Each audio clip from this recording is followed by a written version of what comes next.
예, 안녕하세요. 정신현상학 강도 48번째 시간. 예. 어, 요즘에 누가 뭐 해결이나 이런 데 뭐 관심이 있겠습니까? 그리고 뭐 영상도 이게 좀 엉성한 그래서 뭐별 반향은 없지만 그래도 일단은 요즘에 거의 정신현상학 이성장애 이제 거의 한 이성장애 이제 뭐 관상학, 심리학, 뭐 이런 골상학 이 단계를 지금 지나는 국면에 접어들었고, 어 그래서 뭐 참 방송할 게 방송은 인기가 없더라도 방송할 거리는 이렇게 좀 쌓여 있는 편인데, 그래서 좀 부지런히 시간 날 때 좀 이렇게 제가 이렇게 좀 방송에서 꼭 소개 좀 시켜봐야겠다 이런 것들은 좀 부지런하게 이렇게 좀 이렇게 업로드를 이렇게 해보도록 하겠습니다. 오늘 나가는 문장은 이제 제목을 수상학과 이제 운명론. 네. 수상학이 이제 뭐 손금 보는 거, 그 손금문 가지고 이제 뭐그 운명을 판단하는 뭐 그런 거를 이제 비판하는. 예. 그래서 이게 뭐 자연 관찰에서 이제 자기 자신에 인간이 자기 자신에 대한 관찰로 넘어오는데, 해결해 봤을 때는 그 자기 자신의 초반 관찰들이 상당히 그 이제 환원주의적인 그런 하나의 정신이라고 해결해 봤을 때, 정신이라고 하는 거는 이제 정신이 이제 사물이 아닌 거죠. 사물이 아닌 건데, 단순히 그냥 정신과 물질 이런 이원론이라기보다는 그런 이제 그렇게 이제 뭐 심리학이나 이런 관상학, 수상학, 그 다음에 이제 뭐 골상학 이런 거는 정신을 이제 물질로 환원시키는 그런 대표적인 그런 그 시대 당시에, 그리고 지금도 많이 사람들이 그런 거 신봉하죠.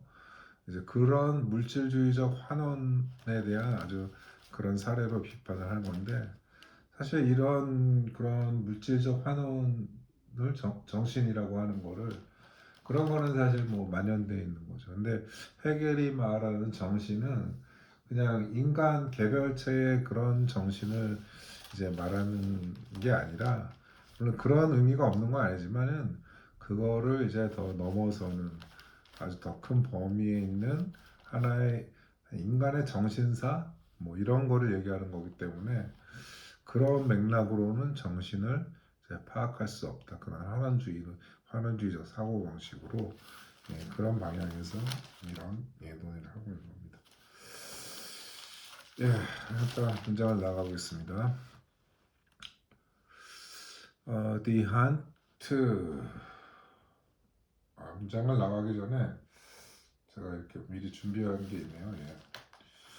그러니까 내면과 외면의 관계에 관한, 즉 이거를 내면과 외면이라는 거는 뭐 하나의 기표와 기 사이에, 그러니까 기표는 하나의 이제 기호를 의미하는 거고, 기는 기호에 함유된 이런 의미를 의미하는 건데, 기표와 기 사이의 임의성과 우연성에 따라 그 표현은 실패할 수밖에 없다는, 그러니까 기표와 기가 서로 어긋난다는 거죠. 실패할 수밖에 없다고 해계는 보면서도 유독 수상술, 그러니까 손금을 보는 그런 거에서는 그런 의미의 외적 표현에 대한 유혹이 유독 강할 뿐만 아니라 손금에서 운명까지 읽으려는 경향에 대한 비판을 이렇게 제시하는 문단입니다. 그러니까 특히 손금이라고 하는 거는 관상이랑은 다르게, 왜냐하면 손을 통해서는 인간이 되게 여러 가지 활동들을 하잖아요. 그래서 손을 본다는 거, 손금을 본다는 것을 통해서는 더 인간의 내적인 것을 넘어서서 운명까지도 이제 읽을 수 있다는 그런 시각이 그런 경향이 있다는 거죠. 그런 경향에 대한 비판을 제시하는 문단입니다. 나가보겠습니다. Die Hand freilich scheint nicht so sehr, so sehr etwas,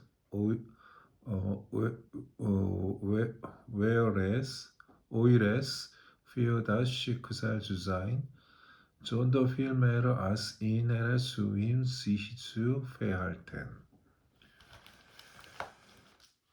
물론 선은 운명에 대해 피어다시 그자 운명에 대해 어떤 외적인 것으로 보이지 않고 샤이트 니조세어 에트바스 오이서레스 운명에 대해서 선이 운명에 대해서 어떤 외적인 것 외부적 어떤 그냥 운명에 대해서 어, 외적인 것으로 보이지 않다는 것은 손이 운명을 직접 표현하는 것이 아니라는 운명을 직접 표현하는 그런 외형이 아니라는 것이죠.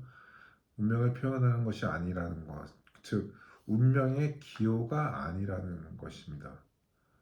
이보다는 손금은 다른 논리로 운명과 관계하려 한다는 논지가 다음 문장에서 이어집니다. 그러니까 손은 운명에 대해 물론 손은 이제 외적으로 보이는 거지만은 운명에 대해 단지 외적인 것으로만 보이지 않고 오히려 다른 것이 있다라고 하는 것을 제시하는 겁니다. 다음 문장 읽어보겠습니다. Denn das Schicksal ist auch wieder nur die Erscheinung dessen, was die bestimmte Individualität an sich als innere ursprüngliche Bestimmtheit ist. 오히려 내적인 것으로서 운명 자체에 관계하는 것으로 보인다.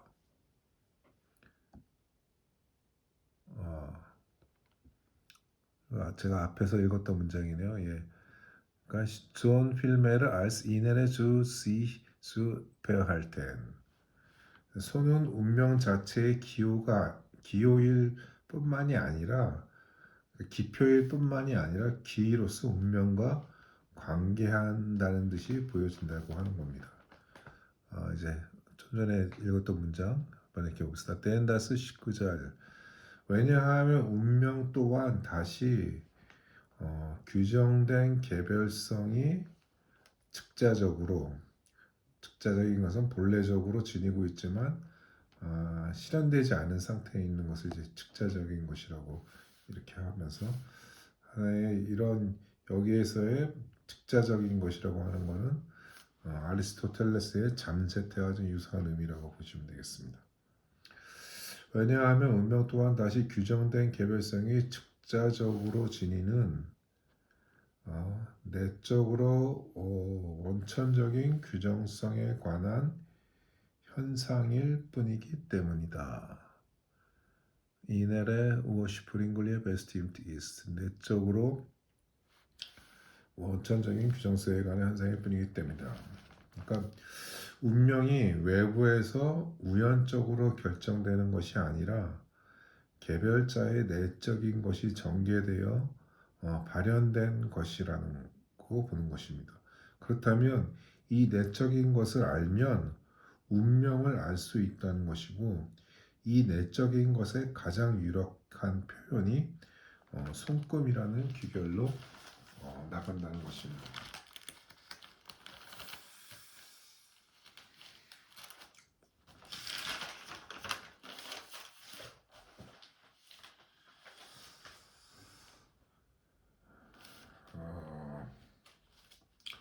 하지만 이런 논리는 다음과 같이 이건 이제 문장에 대한 이제 제 설명입니다. 하지만 이런 논리는 다음과 같이 쉽게 반박됩니다.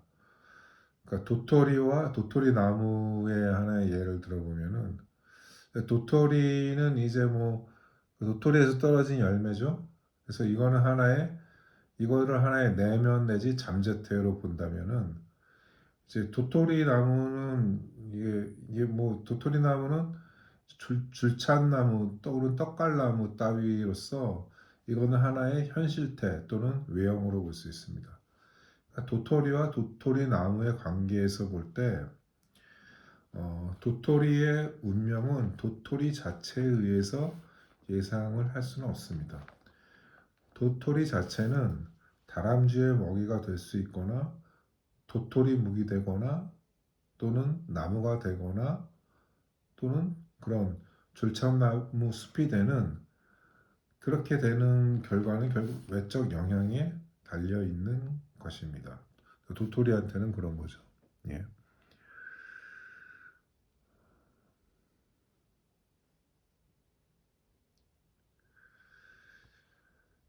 어, 다음 문제 나갑시다. Zu bis nun, was sie an sie ist, das kommt da Kilomanten, wie auch der Physiognomical auf kürzeren Weise als zum Beispiel Solon, der erst aus und nach dem Verlauf des ganzen Lebens dieses Wissen zu kennen erwartet. Er betrachtet die Erscheinung jener aber das an sich. 이제 그러한 것은 이제 개별성을 갖는 거고요. 이제 그러한 것이 무엇인지 아는 데 있어. 자, 하나의 그 개체가 가진 하나의 이제 운명이 무엇인지 아는 데 있어. 관상학자와 마찬가지로 수상가, 키로마텐, 수상가는 예를 들어 솔론보다 더 빠른 길에 이른다. 그러니까 이제 뭐 관상학이나 수상학은 이제 손금이나 관상을 보고 이제 그 사람의 운명을 판단하는 아주 아주 아주 간결한 방법이죠. 간단하고 빠른 방법이죠. 그 뭐 손금만 보고 운명을 판단하면 그거 그렇게 정말 단순하게 파악할 수 있는 거는 뭐 사실 드문 편이죠. 예. 드문 편인데 되게 이제 그런 거는 사람들이 가지고 있는 어떤 사고방식에는 그런 것들이 있죠. 뭐저 사람의 손금이 저러면 오래 산다. 뭐 그런 근데 그거는 그런 식의 판단이라고 하는 게 얼마나 허황된 것인지 여기서 그것을 이제 얘기하기 위해서 헤겔은 이제 솔론이라고 하는 솔론은 이제 로마의 정치가이자 이제 철학자 아주 이 사람이 아주 훌륭한 그런 뭐 저술을 많이 남겼죠. 특히 노년에 관하여라는 에세이로 특히 유명합니다. 그래서 그런 이제 관상학자, 수상학은 예를 들어 솔론보다 더 빠른 아우프 퀴처레 바이제 그런 이제 개별자가 가진 어, 어, 개별성이 무엇인지 그런 그 개별성의 본질을 파악하는 데 있어서 솔론이 얘기했던 것보다 더 빨리 그런 것에 도달하는데 솔론은 뭐라고 얘기하냐면은 그는 한 인간의 전 생애 과정이 어? 어, 그러니까 Der Arzt aus und nach dem Verlauf des ganzen Lebens. 그는 한 인간의 생의 전 과정이 끝난 뒤에야 그러한 개별성, 음? diese,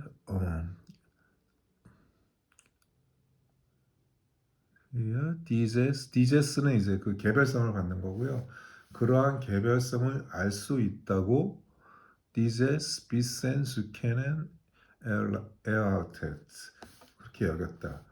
그러니까 그런 개별성이 갖고 있는 한 인간이 어떤 특정한 인간이 갖고 있는 그것에 대한 규정이죠. 그의 운명, 그는 그 본질적으로 무엇인가 이런 것들에 대한 규정은 그 인간의 생애를 본질적으로 규정하는 즉 그의 운명적인 규정이라고 할 수 있는데 솔로는 그것을 알 수 있는 거는 그 사람의 생이 끝난 다음에야 알 수 있다고 하는데 이제 뭐 이제 관상학이나 수상학을 보는 사람은 그 얼굴이나 손금 보고 즉각적으로 그거를 판단을 하는 거니까 솔론보다 빨리 그런 판단의 그런 결과에 도달을 한다는 거죠. 그래서 이제 마지막 문장. 에어 베트라우테트 디 에어시언. 에어는 이제 솔론을 받는 거고요. 그는 현상을 고찰한 반면에 얘네는 이제 수상학자, 관상학자라고 합니다. 얘네 아버다스 안지. 저들은 즉자적인 것을 본다. 그러니까 즉자적이라는 말은 이제 뭐 하나의 실현되지 않은 내재적인 뭐 그런 뜻은 있는데, 근데 이게 상당히 이게 안지라는 해겔의 핵심 개념인데 이거는 맥락에 따라서 이제 보통은 그런 뜻이긴 한데 여기에서의 의미는 즉자적인 것을 본다라고 하는 것은 내면적인 것을 본다라는 그런 의미가 아니라, 그러니까 솔로는 현상을 본다는 거는 그 사람의 현상을 파악한다는 건 그 사람의 생이 끝난 다음에 뭐 엄청 오랜 뭐 인간의 세대로 치면은 거의 뭐 한 사람의 인생이 끝날 때 이후에나 그 사람을 판단을 할 수 있다는 건데, 이런 이제 관상학이나 수상학은 안지 즉각적으로 그것을 안다고 주장을 하는 거죠. 예. 그래서 헤겔은 여기서 솔론의 견해를 이렇게 뭐 수용한다기보다는 솔론의 운명론에 비해 조악한 수상학 또는 관상학의 단면을 보여주는 것입니다. 즉 솔로는 한 인간의 운명은 그의 운명, 즉 죽음 이후에나 알 수 있다고 본 반면에 수상학이나 관상학은 당장 그것을 알 수 있다고 주장하는 것이기 때문입니다.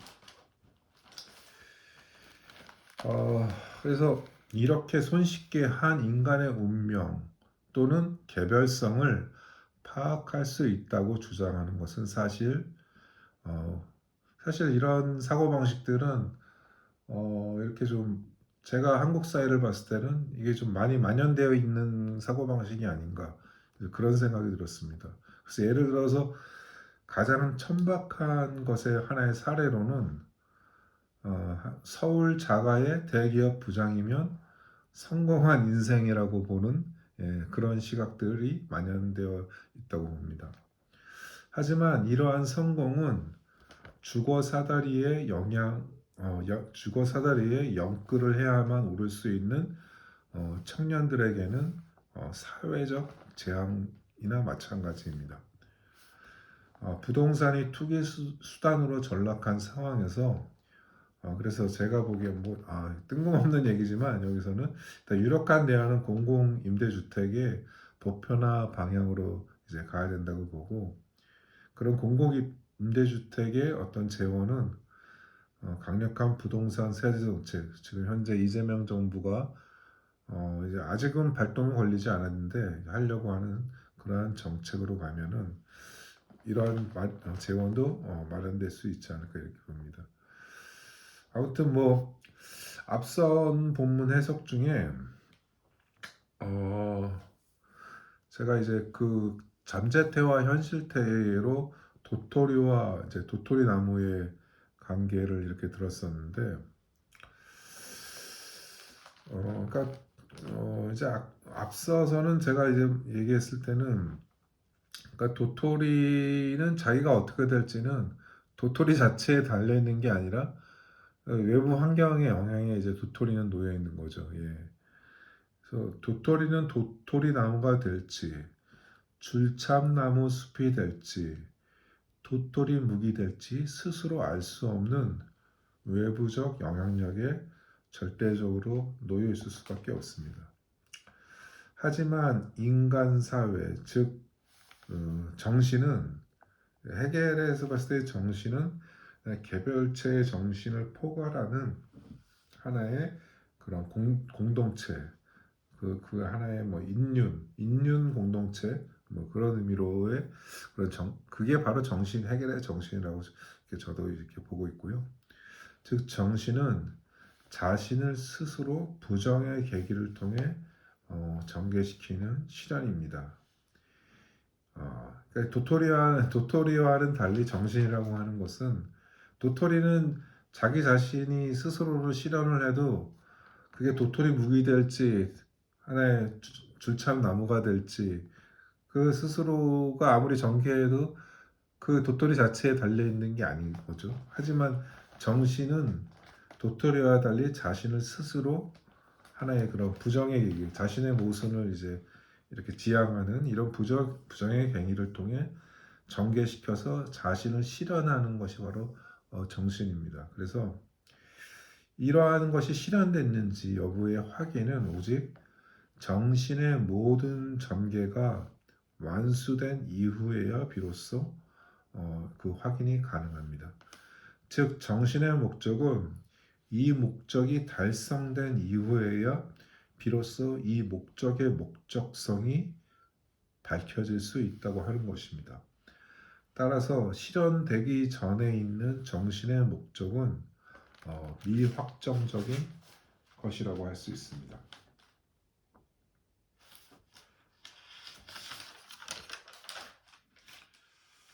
그래서 이에 대한 하나의 이제 비유를 들면은 내비게이션, 우리가 차량 내비게이션에 설정된 목적지, 목적지가 그것이 이제 실현이 되는 것, 이루어지는 것은 그냥 내비게이션 상으로는 그게 실현되는 게 아니죠. 실제로 자동차가 목적지에 도착한 이후에야 그 목적이 완료되는, 목적이 달성되는 것입니다.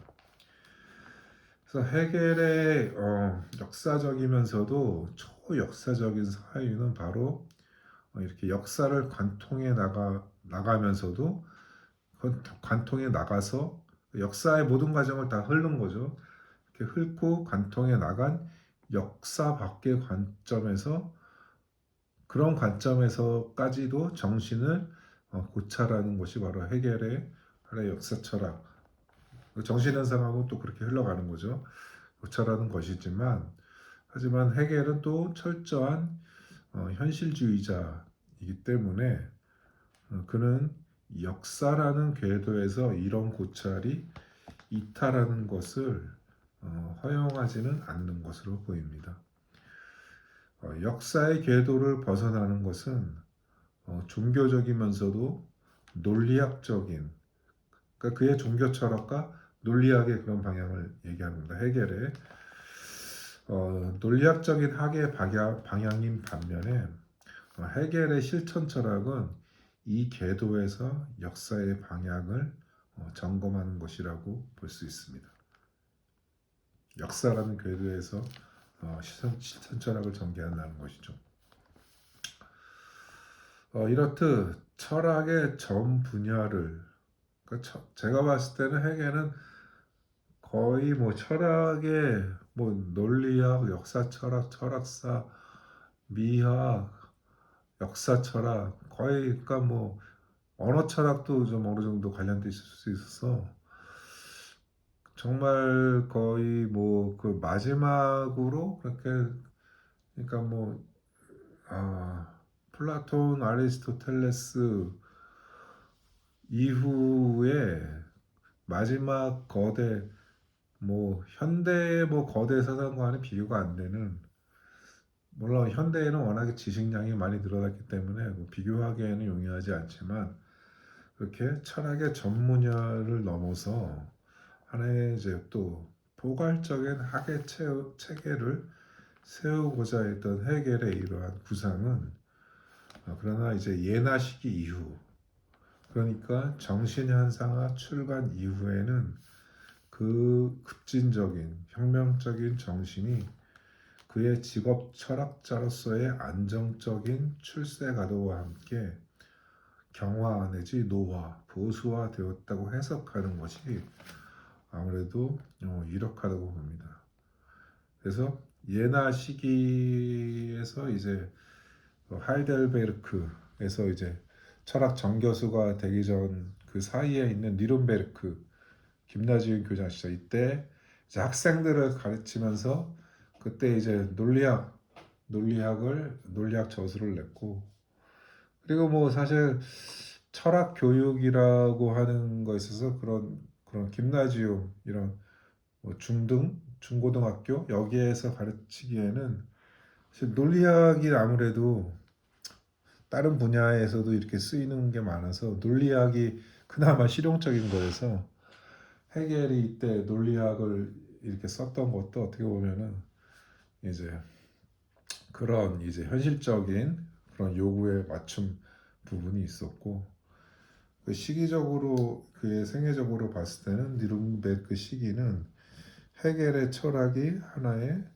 그런 이제 청년 헤겔의 하나의 혁명적인 사고 이런 것들이 이제 하이델베르크 베를린 시기에 헤겔이 이제 하나의 뭐 국가 철학자로 스스로를 내세우고 또 법철학에서는 국가가 이성이다라는 그런 표현까지 쓰면서까지도 이렇게 현실에 그렇게 안주하는 그런 두 청년 헤겔에서 이제 보수화된 헤겔 사이에 있는 과도기가 이제 니른베르크 시기라고 이렇게 할 수 있겠습니다.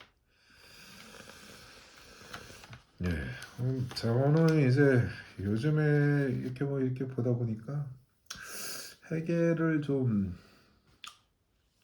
특히 이제 하이델베르크 시기 예나 시기 이후의 헤겔에 대해서 그렇게 좀 어, 나중에 이런 이제 국가주의 철학으로 이용된다는 측면으로 이렇게 봤었는데, 근데 실제로는 헤겔의 철학적인 그런 거는 스스로 이제 뭐 그 정치처럼 생동하는 생물처럼 변동해 갔다고 보는 것이 그런 시각이 맞다고 보고 이제 거기에 대한 초반 그런 문제를 제기한 사람이 이제 루돌프 하임이라고 이 사람이 1857년도에 헤겔과 그의 시대라는 책에서 이것을 아주 쇼킹한 거죠. 그걸 전면적으로 이제 폭로를 하는 그런 걸 했었는데 거기에서 이제 엄청난 논쟁들이 또 있었고 한데 아무튼 그러한 헤겔의 그런 문제점을 지적하는 게 1857년도에 그런 저서가 나왔다는 것도 참 놀라운 것 같습니다. 예, 놀라운 것 같고 뭐 헤겔의 이게 뭐 그런 게 그런 시각이 있었다고 해도 어, 뭐 저기 갑자기 칼 슈미트처럼 직접적으로 물론 이제 칼 슈미트도 현실 권력에 나치 권력에 동화된 것처럼 뭐 헤겔도 결국에는 이제 프로이센의 이제 복고주의로 나가는 그런 부분에 자신을 맞춰 나간 거죠. 그래서 헤겔도 어떻게 보면은 1920년대에 헤겔이 있었다면은 그도 칼 슈미트처럼 그렇게 될 소지가 많았을 것이라고 볼 그런 가능성은 좀 충분히 있지 않나 이런 생각이 듭니다. 예, 음, 그래서 제가 일단은 뭐 그래서 그런 생각이 들면서 그래서 아유, 원래는 이제 정신현상은 요즘에 좀 제가 좀 방법을 좀 바꿔가면서 강독을 해나가고 있어서 약간 진도가 좀 빨라지긴 했습니다. 그래갖고 올해가 가기 전에는 정신현상하고 완독이 다 끝나지 않을까 이렇게 생각하고 그래서 해결을 계속 읽어야 될까 뭐 그런 고민이 살짝 들기도 했는데 아무튼 일단은 다 이 현상학을 다 읽고 나서 읽어 나가면서 또 이렇게 그런 부분 정리를 해나가도록 하겠습니다. 네, 오늘 여기까지 하겠습니다. 감사합니다.